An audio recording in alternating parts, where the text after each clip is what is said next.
Oke, kita lanjutkan kuliahnya. Di bagian ini kita akan belajar tentang molekular radioterapi bagian pertama. Kita bagi pokok bahasan molekular radioterapi ini menjadi dua bagian, dan bagian ini adalah bagian yang pertama. Oke, kita mulai saja.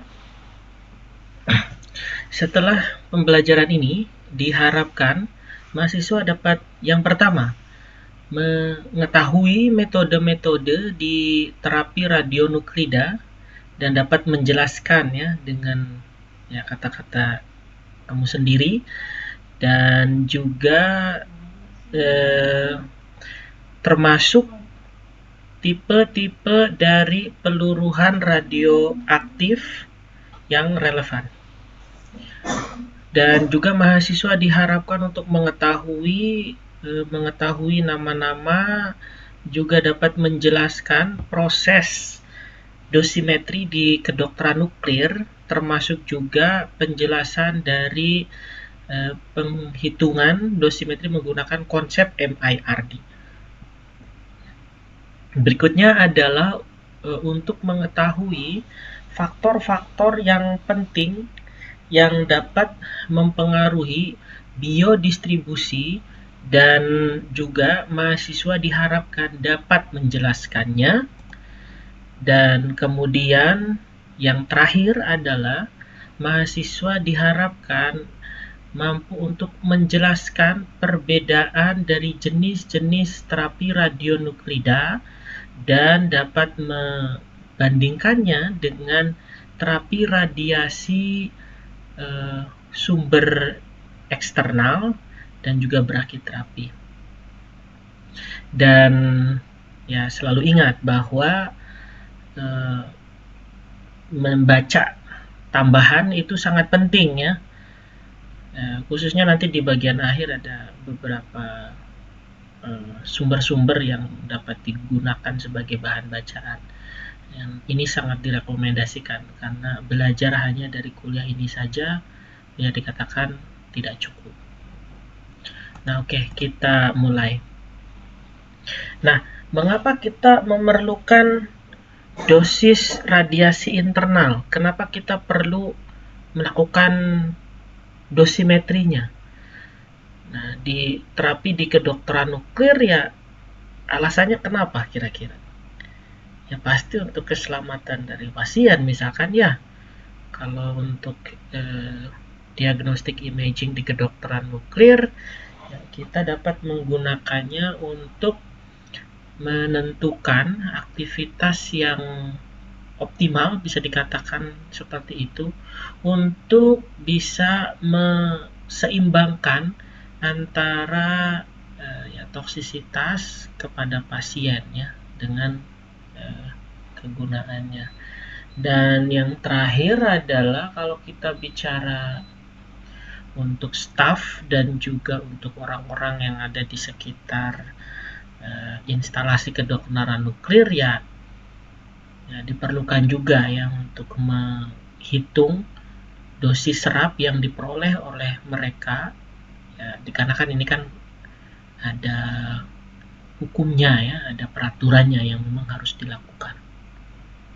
Nah, apa sih perbedaannya antara di kedokteran nuklir itu terapinya seperti apa jika dibandingkan dengan teleterapi dan brachyterapi? Kita bisa nyatakan seperti ini, bahwa kalau kita bicara brachyterapi atau teleterapi, tidak hanya kita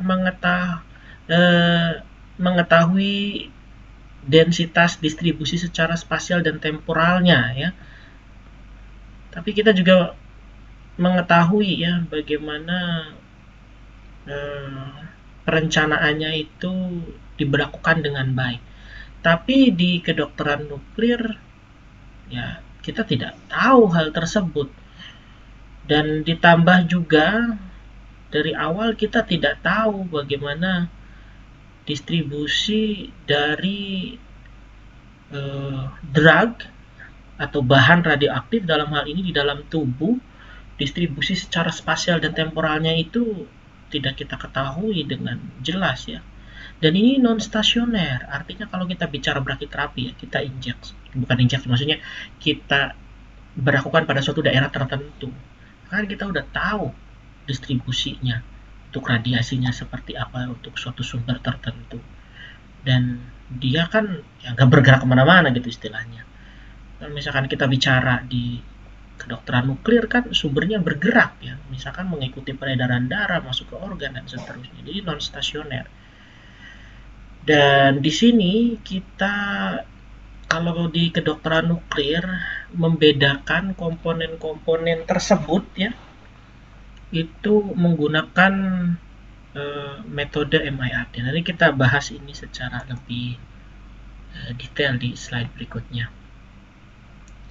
Nah, untuk nomenklatur sendiri dan term yang digunakan untuk terapi di kedokteran nuklir itu masih secara umum sih belum diterima secara global ya, bahwa ada yang menyatakan jenis terapinya itu adalah radionukleid terapi atau terapi radionuklida ya.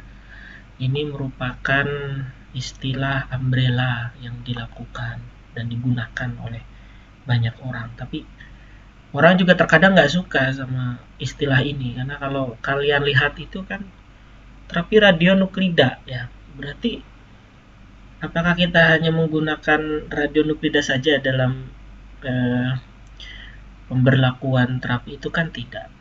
Radionuklidanya kita injeksi langsung kan tidak.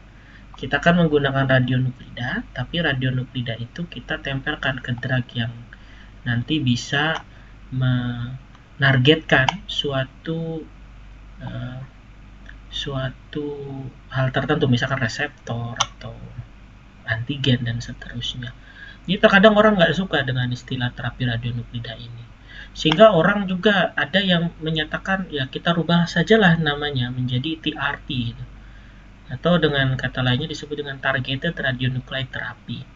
Jadi terapi radionuklida tapi yang tertargetkan, karena kalau kita bicara radionuklida, dia kalau diinjeksi ke dalam tubuh pasien misalkan dalam bentuk radionuklida saja tanpa dia dilabelkan kepada suatu drug yang nanti bisa mencari targetnya seperti apa, maka ya dia akan bergerak saja kemana dia mau kan, mengikuti peredaran darah dan seterusnya. Tapi kan karena dia dilabelkan kepada suatu drug tertentu ya, dalam hal ini kita bisa lihat bahwa sebenarnya dia menargetkan suatu fenomena tertentu ya, misalkan fenomenanya di neuroendocrine tumor di reseptornya misalkan, atau kita bicara di prostate cancer berarti PSMA misalkan dan seterusnya. Nah ya orang juga terkadang memakai ini istilahnya TRT, tapi biasanya ini digunakan untuk metode yang tanpa imaging dari pasien secara individu. Jadi ya bisa dikatakan ini nggak ada dosimetri secara individual ya. Dan biasanya di sini bagaimana pendeliverian dari aktivitas yang kita lakukan untuk metode ini ya, kita gunakan metode yang mirip dengan kemoterapi, jadi berbasis populasi. Jadi kita fixkan saja dosnya biasanya. Jadi kalau orang masanya berapa ya kita sesuaikan. Jadi ya dilihat juga ya hasil labnya gitu, bagaimana kondisi dari pasien tersebut dan seterusnya. Jadi dokter akan bisa menentukan secara langsung dosisnya seperti apa secara fix ya, tanpa menghitung dosisnya secara aktivitas dosis dari aktivitas yang dihasilkan secara individu. Nah, di istilah yang paling baru kita menyatakan namanya itu sebagai molekular radioterapi, dikarenakan ini memasukkan konsep yang mirip dengan radioterapi sebenarnya, di mana kita melakukan dosimetri secara individual menggunakan data imaging dari pasien secara ya individual tadi. Jadi radioterapi kan kita menghitung selalu dosis dosis dari radiasinya kan secara individu ya, dan jadi kita gunakan istilah itu untuk kedokteran nuklir. Tapi kita lakukan radioterapinya secara molekular, karena kan sumber dari radiasinya kan bukan di luar ya, tapi di kedokteran nuklir kan ada di dalam. Ya, sekali lagi seperti yang tertulis di sini, seperti terapi radiasi, jadi kita individualisasi gitu perhitungan dosisnya. Nah, ini adalah overview dari kuliah kita hari ini. Bagian pertama kita akan membahas tentang terapi radionuklida.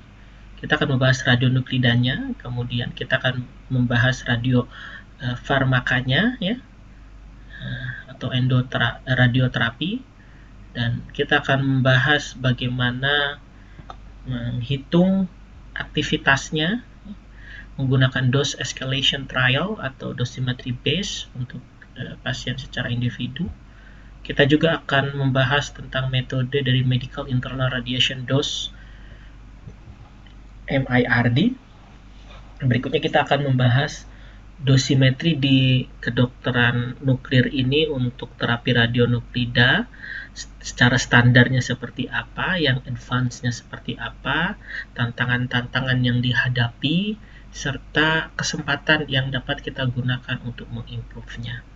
Juga kita akan membahas faktor-faktor yang mempengaruhi biodistribusi, serta nanti kita akan dapat melihat beberapa literatur di akhir yang dapat kalian gunakan untuk mempelajari konsep ini lebih lanjut. Oke, mari kita mulai pembahasannya dengan radionuklear terapi. Jadi sudah kita bahas tadi ya, bahwa molekular radioterapi itu yang biasanya orang gunakan jika kita menggunakan istilah untuk suatu sistem terapi di kedokteran nuklir yang kita juga melakukan dosimetri secara individu. Nah, di sini kita memiliki pasien, kemudian pasien itu kita injeksi dengan suatu radiofarmaka tertentu ya pada saat kita melakukan terapi ya, biasanya secara IV infusion. Setelah itu drug akan masuk ke dalam tubuh pasien dan dia akan ya terdistribusi di tubuh pasien tersebut, dan pada suatu ketika pada saat dia menemui targetnya, maka dia akan terlokalisasi pada bagian-bagian yang kita inginkan ya, dalam hal ini berarti tumor, dan sisanya akan keluar dari tubuh pasien itu ya, tereliminasi. Nah, berarti yang pertama adalah yang kita harapkan dari konsep terapi ini adanya akumulasi. Jadi kita mengharapkan bahwa ya radiasi yang diharapkan oleh kita dari radiofarmaka itu ya hanya terlokalisasi di tempat-tempat tertentu saja, dalam hal ini ya tumor saja ya. Kalau bisa sih tidak ada yang sampai meradiasi organ-organ sehat sama sekali. Dan yang kedua adalah kita menggunakan radiasi pengion yang memiliki jangkauan yang pendek, karena kan ya maksudnya gini, mustahil kan ya, atau tidak masuk akal jika kita mendapatkan lokalisasi dari suatu drug itu di tumor, tetapi karena dia radiasinya itu jangkauannya jauh ya sama juga bohong gitu, jadi ya ujung-ujungnya terradiasi ya semuanya juga. Jadi kita mengharapkan radiasinya ya memiliki jangkauan yang pendek ya, yang dalam hal ini ya, contohnya kita dapat menggunakan partikel beta maupun partikel alfa. Dan ya di sini penjelasannya yang pertama berarti terapi radionuklida itu merupakan terapi yang dimana kita menginjeksi suatu substance yang terlabeli ya, dengan bahan radioaktif, dan kita menggunakan radionuklida dengan jangkauan yang pendek, yang dimana radionuklida ini merupakan radiasi pengion. Contohnya adalah alfa, beta maupun emitter Auger. Dan kita juga mengharapkan dari terapi radionuklida ini radiasi secara selektif ya, dikarenakan adanya akumulasi pada suatu volume target tertentu. Dan di sini kita menggunakan dan menargetkan suatu transporter atau sistem reseptor yang spesifik pada suatu target tertentu, yang dalam hal ini ya, tumor. Ya, contohnya jika kita bicara transporternya itu ya antibody. Kalau kita bicara nama dari terapi radionuklidanya sebagai radioimunoterapi. Nah, terapi radionuklida ini juga sebenarnya bisa dikatakan sebagai radioterapi yang sistemik.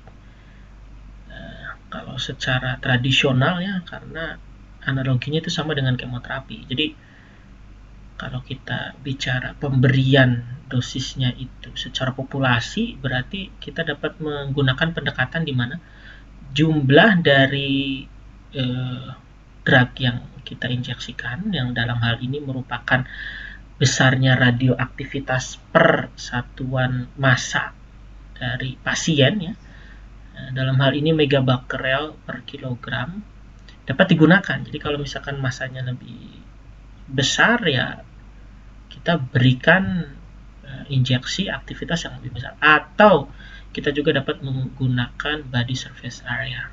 Jadi kita menggunakan megabecquerel per meter kuadrat. Nah, analogi juga dengan radioterapi, kita menghitung dosis serapnya itu dengan ya, Gray, dan tujuannya adalah untuk memaksimalkan therapeutic index ya, jadi indeks terapi yang dalam hal ini secara mudah dapat dihitung sebagai dosis di organ target dibagi dengan dosis yang ada di organ beresiko. Nah, seperti yang sudah kita bahas sebelumnya, bahwa radionuklida yang digunakan itu adalah pemancar alfa dan pemancar beta. Contohnya ya seperti ini ya, ini adalah contoh dari disintegrasi atau peluruhan yang terjadi pada radionuklida pemancar alfa maupun beta, yang dimana contohnya di sini kita bicara Ra22688, dia dapat meluruh menjadi Rn22286, dan juga partikel alfa dalam hal ini adalah helium-42. Dan untuk beta misalkan adalah CS13755, dia dapat menghasilkan beta negatif ya, dan dapat meluruh menjadi inti atom Ba13756,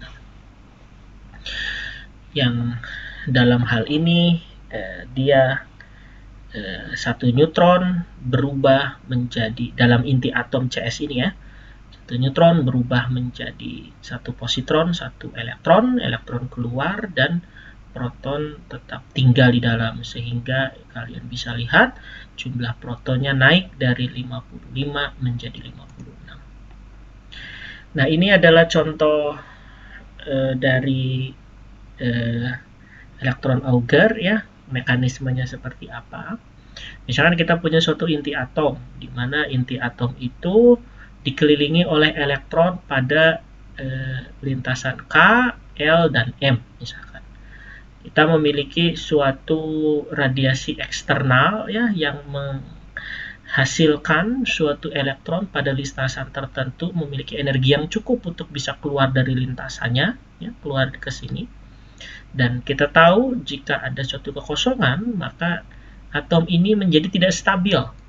Jika dia tidak stabil, maka mau tidak mau elektron yang ada di kulit L dalam hal ini misalkan harus turun ke bawah ya, untuk mengisi kekosongan tadi, untuk menjadikannya stabil. Dan pada saat dia turun ke bawah, dia akan menghasilkan suatu X-ray karakteristik, dan X-ray karakteristik ini tidak menutup kemungkinan dia dapat menumbuk elektron di lapisan lintasan elektron yang lain, misalkan di lintasan M, yang inilah elektron yang keluar ini disebut dengan elektron Auger. Dan Ingat bahwa setiap elektron Auger terjadi akan terhasilkan 2 buah elektron ya. Dan ini adalah karakteristik yang kita bisa lihat untuk partikel beta, partikel alfa, dan elektron Auger. Kalau kita lihat memang dari segi energinya ya tentulah partikel alfa yang lebih besar ya. Tapi kalau kita lihat ya dari range-nya yang dapat lebih jauh itu ya kita lihat sebagai beta ya, dari data ini. Nah, ini adalah contoh-contoh radionuklida yang orang biasanya gunakan untuk terapi di kedokteran nuklir. Ada 131 iodine, ada 177 lutetium, ada 90 yttrium, ada 111 indium.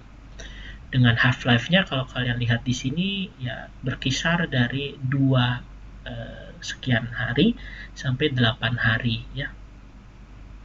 Dan salah satu kelebihan dari indium sebenarnya bahwa kalau kita lihat gamma energinya itu lumayan baik ya, sampai 90% malah lebih. Hingga dari sini indium juga dapat digunakan untuk imaging nanti yang akan menjadi surrogate dari pengobatan yang lain, misalkan dalam hal ini yttrium dengan half-life yang sama seperti ini. Dan ya di sini penggunaan dari radiofarmaka yang berbeda-beda tadi ya menghasilkan istilah yang berbeda-beda untuk terapi radionuklida ya. Misalkan kalau kita bicara penggunaan indium 131 misalkan ya, kita namakannya sebagai terapi radioiodine. Kalau kita labelkan ya dengan antibodi ya berarti radioimunoterapi dan seterusnya. Tapi ada satu catatan yang sangat penting di sini yang harus selalu kita ingat, bahwa biodistribusi atau biokinetik itu hanya bergantung secara umum ya, secara garis besar itu bergantung pada drug saja, dan hanya sedikit sebenarnya bergantung pada radionuklida yang dipasangkannya. Nah, di sini kita membahas bagaimana cara penentuan dari aktivitas yang diinjeksikan kepada pasien. Dan biasanya orang untuk suatu kasus yang sederhana dan biasanya banyak dilakukan itu menggunakan dose escalation trial, yang di sini kita menggunakan metode yang mirip dengan metode di kemoterapi, di mana metodenya adalah kita ya tadi sudah dijelaskan menggunakan jumlah dari drug per massa dari ya, tubuh pasien, dalam hal ini berat badan atau body surface area ya. Bagaimana sih caranya mereka menghasilkan angka ini gitu, berapa megabakteri per kilogram misalkan ya, itu dari dose escalation trial ya, atau bisa kita katakan activity escalation trial sebenarnya. Nah, di sini kita ada suatu grup dari pasien ya, biasanya 3-6 pasien, kemudian kita naikkan aktivitasnya untuk setiap grup yang kita buat tahap demi tahap. Kemudian jika kita melihat bahwa toksisitasnya itu jadi ya berbahaya nih, maka aktivitasnya itu dikurangi dengan satu tahapan misalkan. Nah, pada saat itulah aktivitas yang baik tadi dikatakan sebagai aktivitas optimal. Jadi interpasien variability itu tidak dipikirkan, walaupun kita tahu pasien satu dengan pasien yang lain kan bisa berbeda, tapi kita di metode fixed dose ini yang diturunkan dari dose escalation trial ini ya kita tidak pedulikan ya. Jadi kayak farmakokinetik, sensitivitas dan seterusnya itu kita tidak pikirkan, sehingga ya hal ini dapat menghasilkan under atau over treatment dari pasien ya. Nah, Di bagian yang kedua adalah kita akan mempelajari bagaimana melakukan dosimetri secara individu. Dan tujuannya adalah kita ingin memperoleh ya tumor yang ada di dalam tubuh pasien itu memperoleh absorptos yang seperti diinginkan oleh dokter misalkan secara individu. Dan kita juga di saat yang bersamaan mengharapkan dapat meminimalisasi toksisitas yang terjadi di jaringan-jaringan normal. Ya, secara umum samalah seperti terapi radiasi eksternal ya. Dan di sini kalau kita lihat untuk dosimetri secara individual itu dibutuhkan beberapa jenis pengukuran dari radioaktivitas ya, yang pertama secara spasial dan secara temporal. Dan juga pengukuran menggunakan distribusi densitas dari elektron untuk perhitungan absorptos per injected activity di suatu organ tertentu. Dan prosedurnya adalah kita mengaplikasikan suatu radiofarmaka menggunakan suatu aktivitas dan amount tertentu, pengukuran dari biokinetik, ya, berarti di sini kita bicara jumlah dari peluruhan pada suatu organ tertentu dan pengukuran dari dosis serap. Nah, kuantifikasinya bagaimana? Nah, radiasi di sini dosis serap di tisu misalkan ya, dalam hal ini berarti kan Gray ya, joule per kilogram sama saja. Ada 3 komponen yang harus diperhitungkan. Yang pertama adalah komponen fisis ya, berarti berkaitan dengan ya komponen dari radiasi, sumber radiasi yang kita miliki ya.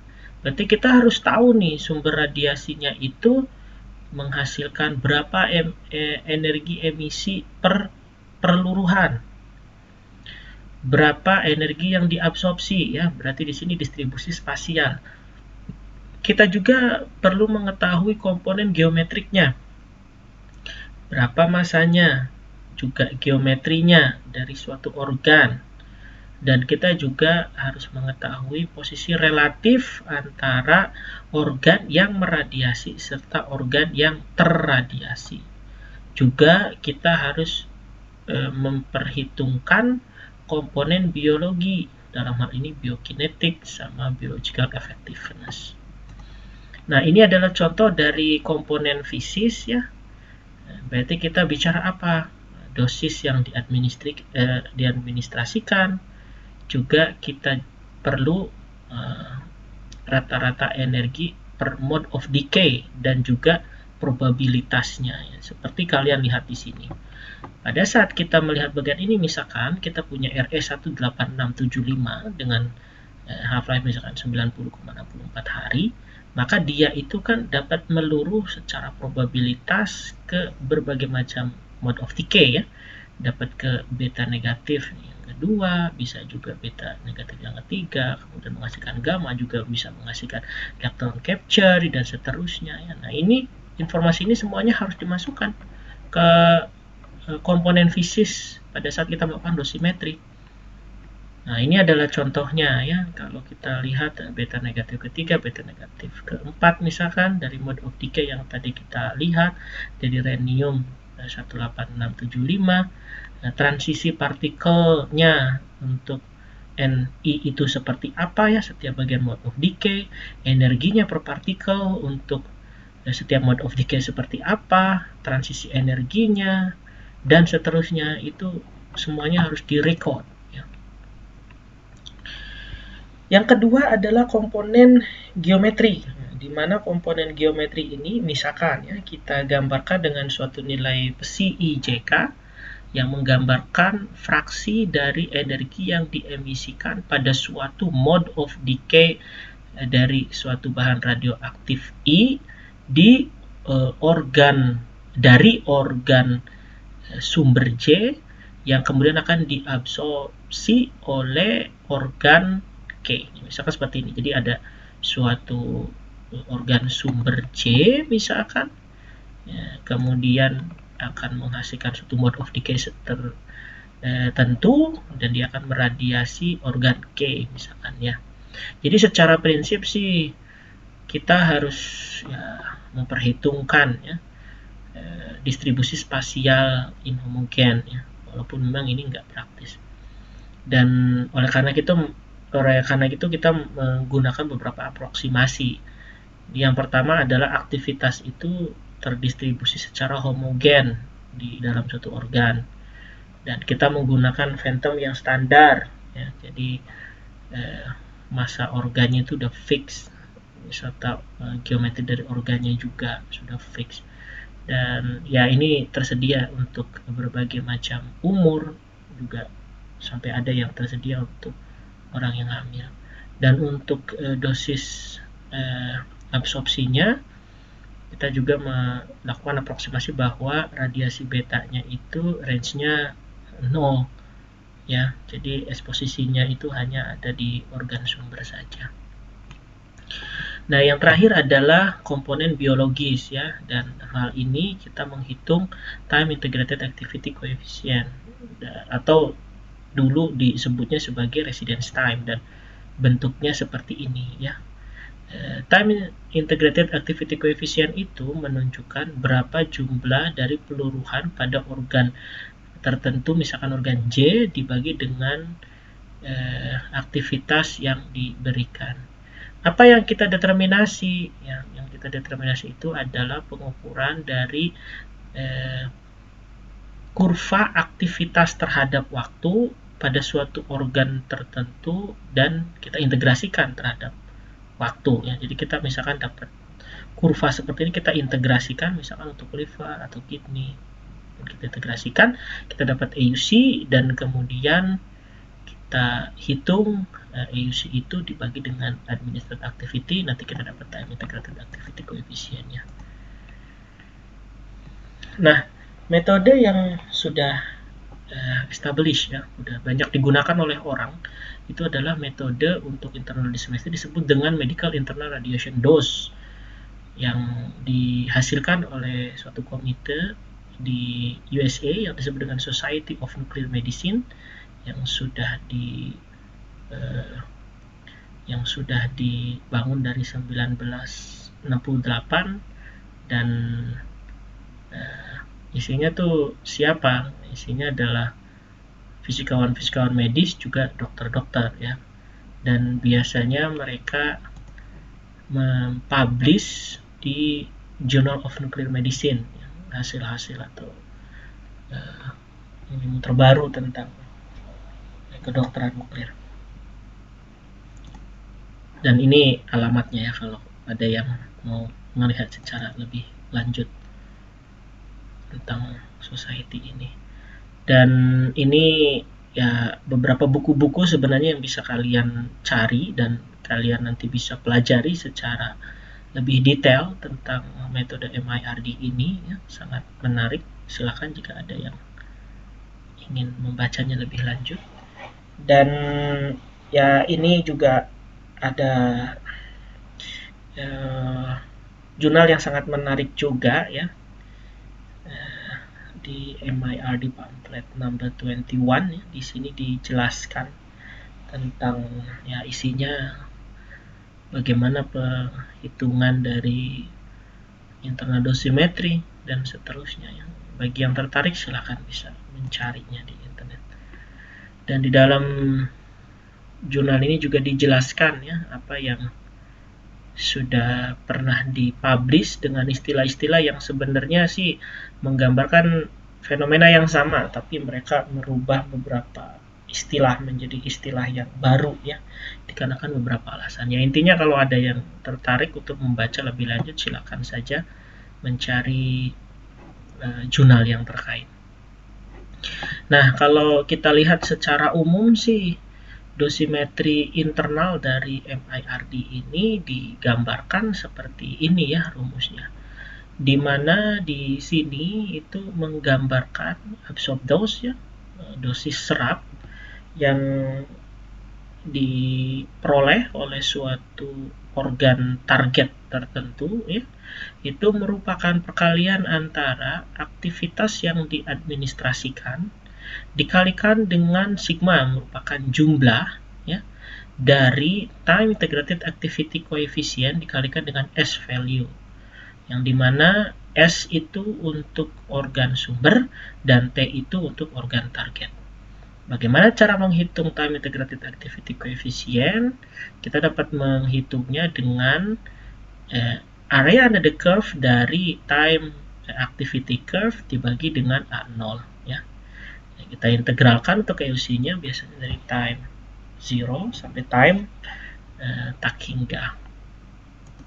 Nah, di sini untuk S value sendiri ya, dia digambarkan seperti ini. Jadi S value itu merupakan sigma dari sigma ini merupakan penjumlahan untuk semua mode of decay ya, yang isinya merupakan perkalian antara probabilitas transisi dari mode of decay ke I ya, dikalikan dengan energi dari mode of decay ke I, dikalikan dengan absorb fraction dari suatu sumber target sumber organ ke target organ tertentu ya, untuk suatu mode of decay I dibagikan dengan massa dari organ target.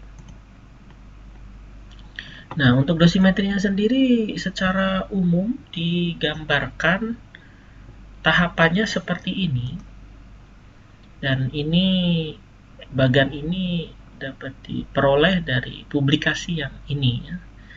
Jadi sekali lagi kalau ada yang mau tertarik untuk membacanya lebih detail, dapat melihat di publikasi yang berkaitan yang tertulis di sini. Nah, oke, kita mulai ya. Tahapan pertama yang harus kita lakukan adalah kita mengkuantifikasi farmakokinetik spesifik dari setiap pasien ya, berdasarkan rumus ini ya, kalau kita lihat. Nah, di sini caranya bagaimana ya? Secara standar kita menggunakan quantitative imaging.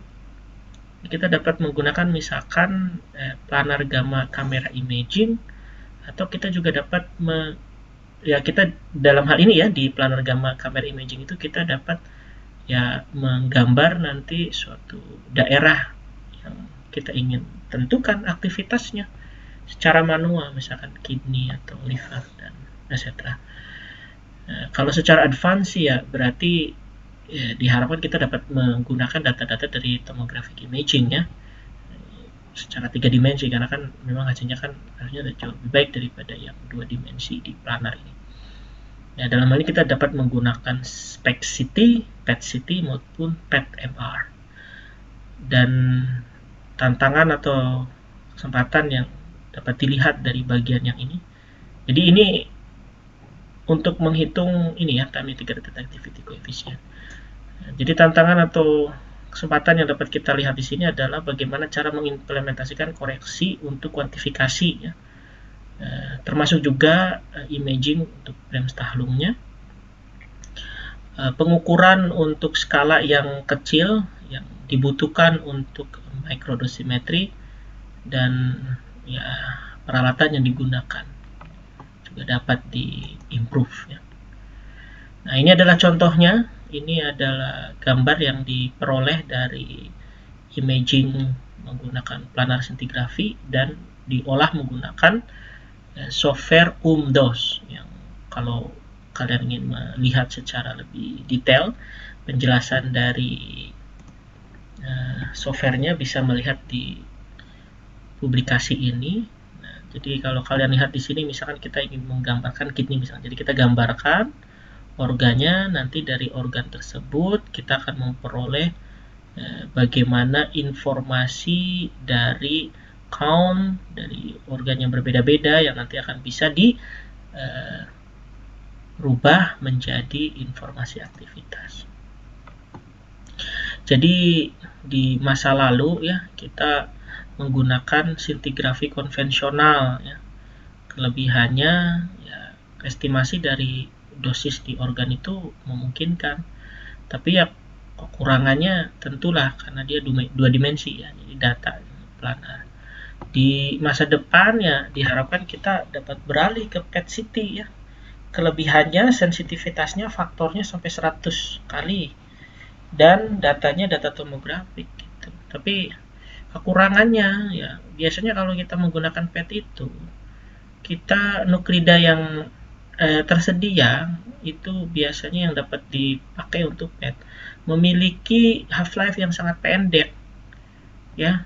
Walaupun ini akhirnya sih kita bisa menggunakan modeling untuk menanggulangi ini, dan dia nggak pure beta emitter, misalkan yttrium 86.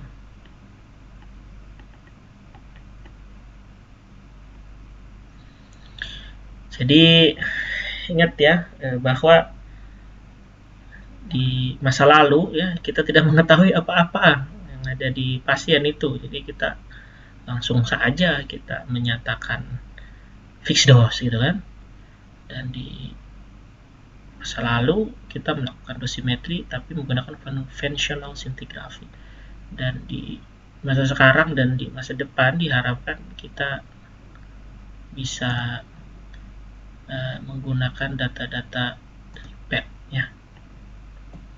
Oke, itu adalah tahap yang pertama. Tahap yang kedua adalah estimasi dari parameter, di mana estimasi dari parameter ini yang standarnya ya kita menggunakan metode fitting dari suatu persamaan sum of eksponensial, dan fungsi sum of eksponensial terbaik diseleksi menggunakan pengalaman. Dan yang lebih advance-nya lagi, kita dapat memfitting data menggunakan model yang lebih kompleks dan lebih memiliki fitur-fitur yang lebih baik daripada sum of eksponensial yang disebut dengan physiologically based pharmacokinetic model. Dan model terbaik dapat diseleksi menggunakan kriteria objektif yang dalam hal ini contohnya adalah Geiger Information Criterion. Dan kita juga dapat melakukan estimasi ketidakpastian di sini. Dan kesulitannya atau tantangannya dan kesempatannya adalah ya kita memerlukan suatu pengetahuan dan pendidikan ya, dan mungkin softwarenya akan sangat kompleks. Dan kita juga bicara di sini lebih banyak estimasi akurat dari dosis atau ya kalau bisa sih lebih sedikit keterkaitan dari pasien untuk melakukan dosimetri, karena kan secara umum kan kita pasien gitu ya untuk bolak-balik ke klinik dan seterusnya untuk melakukan dosimetri dan seterusnya. Mungkin di masa depan hal itu tidak usah dilakukan lagi, atau setidaknya dikurangi lah beban dari pasien tersebut ya. Dan ini adalah estimasi parameter yang dapat dilihat contohnya di software UMDOS. Jadi kita menggunakan persamaan, kalau kalian lihat di sini ya, sum of eksponensial. Kemudian kita fitting parameternya berdasarkan data yang kita peroleh berupa persen ID tadi ya. Nanti parameter kita peroleh berupa mean dan standar deviasinya. Dan berikutnya adalah kita melakukan temporal sampling schedule ya, yang di sini juga penting karena kita bertanya pada diri sendiri kan berapa pengukuran yang dibutuhkan untuk melakukan dosimetri yang baik. Standarnya itu biasanya ya menggunakan rule of thumb, jadi misalkan 3 pengukuran untuk 1 eksponensial gitu pada suatu waktu yang arbitrary. Dan ya kalau kita bicara advance ya, berarti kita menentukan sampling yang optimal menggunakan ya kinetik berdasarkan suatu populasi tertentu. Dan tantangan setelah kesempatannya di sini, bagaimana kita bisa meningkatkan akurasi dan presisi dari pengukuran time integrated activity coefficient tau J, dan bagaimana juga caranya untuk mengurangi jumlah dari pengukuran dan beban dari pasien. Ya, berikutnya juga bagaimana untuk mengurangi exposure radiasi dari imaging ya, jika kita bicara misalkan menggunakan PET ataupun CT. Nah, ini adalah contohnya ya dari conjugate view 20 jam setelah diinjeksi. Bentuknya ini posterior dan anterior, dan ini adalah contoh dari time activity curve, di mana sumbu X-nya itu menunjukkan time post injection dalam satuan jam, dan sumbu Y-nya itu adalah persen dari administered activity untuk red bone marrow, liver, kidneys, dan urine. Nah, berikutnya adalah bagaimana kita memodulasi biodistribusi yang ada. Yang standarnya itu kita biasanya menggunakan infusi dari lysin arginin untuk mensaturasi kidney uptake dengan inhibisi secara kompetitif ya.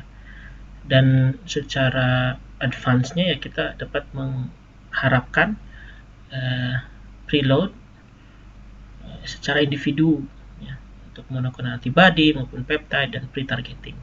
Dan challenge secara opportunity-nya mungkin kita dapat menggunakan aktivitas spesifik yang sama, radiofarmaceutikal kualitasnya seperti apa, dan bagaimana ke purity dari suatu nuklida, dan development dari suatu model BPK yang cukup baik juga penting ya. Dan kita juga mengharapkan bagaimana simulasi yang cepat berdasarkan data pasien individu yang nanti akhirnya dapat menghasilkan biodistribusi yang lebih baik ya. Setidaknya dengan faktor untuk rasio terapeutiknya itu sekitar 2. Jadi ya, dalam menggunakan software juga bagaimana caranya software itu ya dapat menghasilkan safety yang baik gitu. Nah, ini adalah contohnya ya, modulasi dari biodistribusi ya. Pada gambar di sebelah kiri kita tidak menggunakan unlabeled monoclonal antibody, sebelah kanan menggunakan unlabeled monoclonal antibody. Ini contohnya untuk 111 indium labeled anti-CD45 monoclonal antibody yang digunakan itu intensifikasi dari pengkondisian sebelum transpalasi stem cell ya. Nah, jadi mungkin saja terapi itu dapat menjadi lebih baik dan juga jadi lebih murah. Berikutnya kita lanjutkan ke bagian 4 untuk dosimetri, yaitu perhitungan dari absorb dose, yang dimana secara standar sih ya kita menggunakan rumus MIRD ya. Jadi kita dapat juga menghitung secara whole body atau lever organ, dan kita ya menggunakan phantom anthropomorphic untuk menghitung S value-nya. Secara advance sih kita dapat menggunakan voxel atau level selular ya, dimana kita dapat menghitung inhomogenitas, dan kita juga di sini dapat diharapkan menghitung S-vektor secara individu ya, atau menggunakan konvolusi kernel atau simulasi Monte Carlo. Dan ya diharapkan juga kita dapat menggunakan ini untuk nuklida yang lain, misalkan ya untuk yang sebagai emitter alfa. Dan tantangan serta kesempatannya adalah kita dapat diharapkan ya dapat menstandarisasi ya untuk mendefinisikan suatu dimensi yang relevan serta membuat benchmarking ya dalam hal ini ya berdasarkan akurasinya. Nah, ini adalah contoh dari kalkulasi dari S-vektor yang menggunakan geometri. Ini yang faktor standar ya, diharapkan ya nanti bisa jadi seperti ini ya, dimana kita bisa menggunakan secara individu perhitungan value-nya. Dan di sini Salah satu contoh dari software yang dapat digunakan untuk memprediksi dosis serap itu adalah Olinda yang di develop oleh Stabin et al. Di sini dengan menggunakan software ini kita dapat menghitung residence time untuk organ yang berbeda-beda dari pengukuran yang kita lakukan. Dan di software ini kita menggunakan phantom yang standar ya, jadi fixed geometry. Jadi misalkan untuk laki-laki 70 kg, perempuan, anak, dan seterusnya. Jadi ada banyak pilihannya di sini, tapi secara standar. Dan kita juga di sini memiliki properti fisikal, informasinya untuk setiap radionuklida yang dapat kita gunakan. Jadi output dari Olinda itu bentuknya seperti ini. Jadi red bone marrow ini 7,8 mg per megabecquerel, misalkan liver, spleen, dan kidney seterusnya. Jadi dari sini kita bisa memformulasikan distribusi yang baik itu seperti apa ya. Oh ya, ini sebagai informasi saja bahwa 1 becquerel itu ya 1 peluruhan per waktu. Nah, bagian kelima kita lakukan terapi planning ya. Salah satunya dapat kita masukkan informasi radiobiologi. Jadi standarnya itu kita ya hanya ada dosis yang dipreskripsikan dari dokter ya, misalkan dosis maksimum untuk organ yang berisiko. Tapi secara advance-nya kita dapat memasukkan informasi dari dose rate effect sama bagaimana DNA repair, linear quadratic model dengan organ spesifik parameter seperti alpha, beta, biological effective dose, vaksinasi, dan juga inklusi dari informasi-informasi tambahan seperti hipoksia, proliferation, angiogenesis yang diperoleh dari molecular imaging. Dan challenge sama opportunity-nya ya individualisasi ya. Kemudian diharapkan dapat mengurangi jumlah dari over dan under treated patient.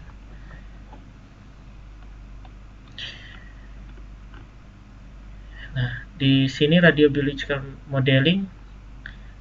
Oh ya, ini kelewat. Jadi planning untuk terapi yang standar itu ya pada saat kita ingin menentukan aktivitas untuk terapi ya.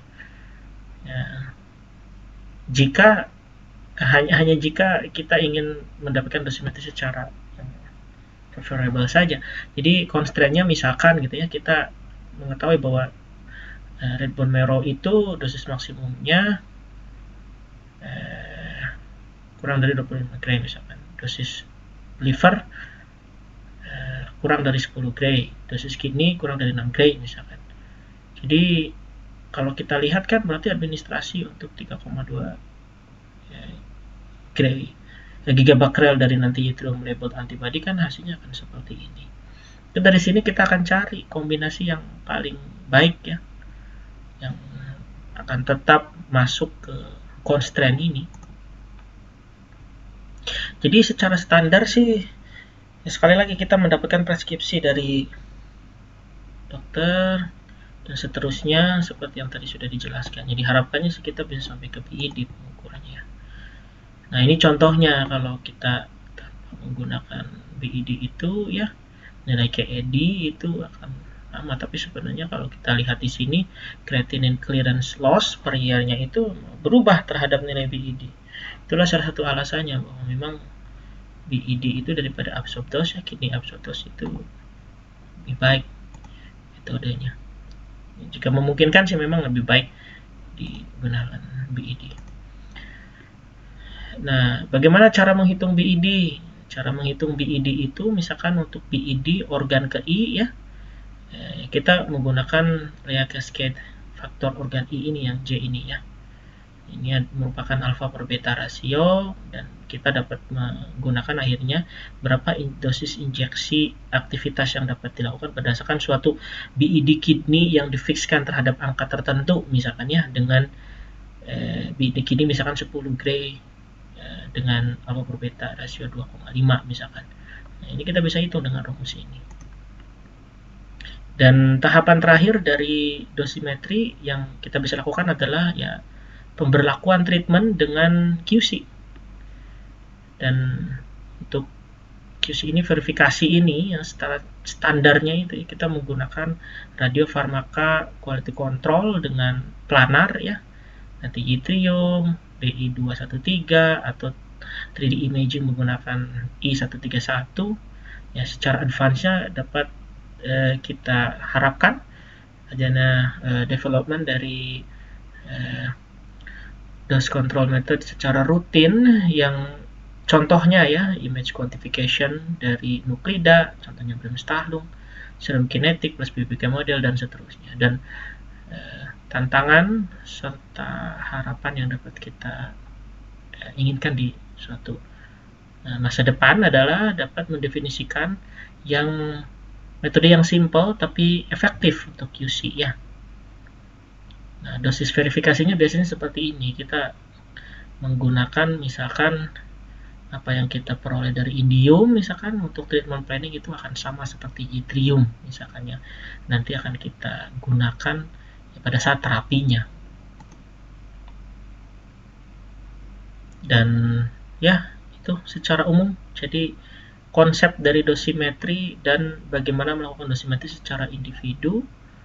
Dan ini adalah beberapa faktor-faktor yang dapat mempengaruhi biodistribusi seperti chemical compound-nya, jenis radionuklidanya, antibodinya, pasiennya ya, berapa antigennya pada suatu organ tertentu, blood flow-nya, beratnya, enzim, rute dari administrasinya, apakah intravena, apa intraarterial, modulasi dari agen, misalkan competitive transport inhibition dan seterusnya ya. Dan ini adalah referensi-referensi yang dapat kalian gunakan untuk mempelajari konsep ini secara lebih lanjut. Demikian kuliah bagian ini. Terima kasih.